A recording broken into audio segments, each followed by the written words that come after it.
On met un triangle ABC comme ça avec ces trois longueurs là. AB 4,5, BC 6 et AC 7,5. Et la première question est de savoir si le triangle ABC est-il rectangle. S'il est rectangle, c'est forcément B, puisque la plus grande des trois longueurs, 7,5, c'est la distance AC, et donc AC est le candidat avec l'hypoténuse. On ne sait pas encore s'il l'est. Donc pour vérifier si ce triangle-là est rectangle, on calcule les carrés des côtés.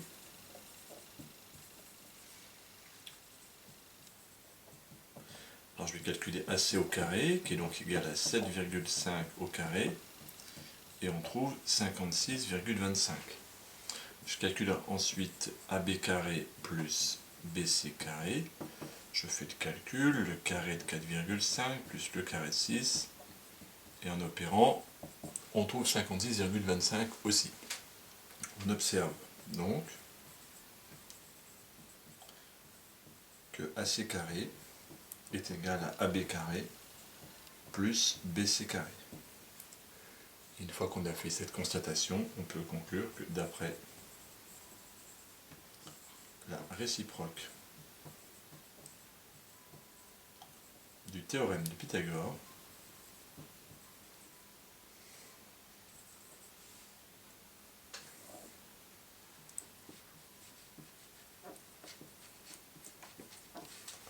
le triangle ABC est rectangle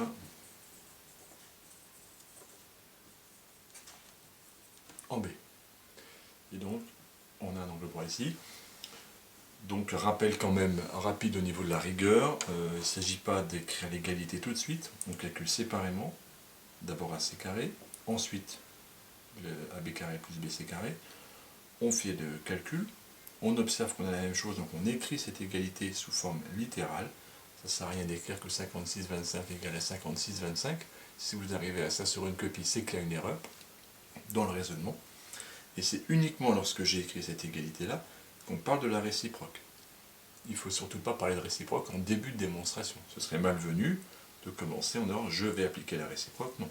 Pour appliquer la réciproque, il faut avoir cette égalité-là. Et donc la première chose est de prouver cette égalité. Je prouve mon égalité, j'applique la réciproque, donc je conclus que le triangle est rectangle.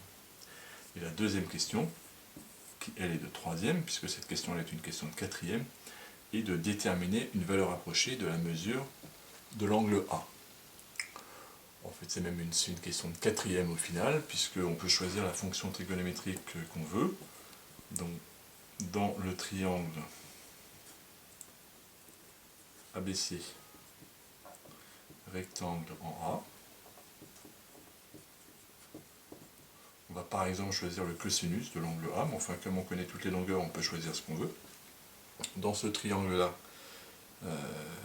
par rapport à l'angle A, ce côté-ci c'est l'hypoténuse, le côté AC, et le côté AB, et donc le côté adjacent. Donc le cosinus de l'angle A, c'est adjacent sur hypoténuse, c'est AB sur AC, c'est donc égal à 4,5 sur 7,5. Ça ne sert à rien d'écrire la valeur précise de 4,5 sur 7,5, ça n'apporte rien. On m'a demandé une valeur approchée au degré près de la mesure de l'angle. Donc à la calculatrice, on obtient la mesure de l'angle A, environ 53 degrés. Quelques remarques quand même. Il faut bien rédiger à la calculatrice, il est déconseillé de passer par cosinus moins 1, arc cosinus, etc. C'est malvenu, c'est tout à fait hors programme comme outil mathématique, et c'est absolument pas demandé sur une copie, donc on vous déconseille a priori de l'écrire. Tout le monde sait que de là à là, vous le faites à la calculatrice, c'est ce qu'on exige. Une dernière erreur bien classique, qu'on voit malheureusement apparaître sur les copies, et qu'ici on faut bien conclure que c'est l'angle A qui vaut 53 degrés, et ce n'est certainement pas son cosinus. Si vous arrivez à la fin à écrire cosinus de A environ 53 degrés, c'est complètement catastrophique. Il y a une confusion entre un angle, l'angle A, et son cosinus. Le cosinus de l'angle A, il ne vaut pas 53 degrés, il vaut ce nombre-là, 4,5 sur 7,5. On rappelle qu'un cosinus, comme pour le sinus ou la tangente, peu importe, le cosinus d'un angle est un nombre qui n'a pas d'unité, et qui est compris entre 0 et 1 quand on a un angle aigu. Donc Donc c'est absurde de trouver que sinus de l'angle A, 53 degrés. C'est bien l'angle qui mesure environ 53 degrés.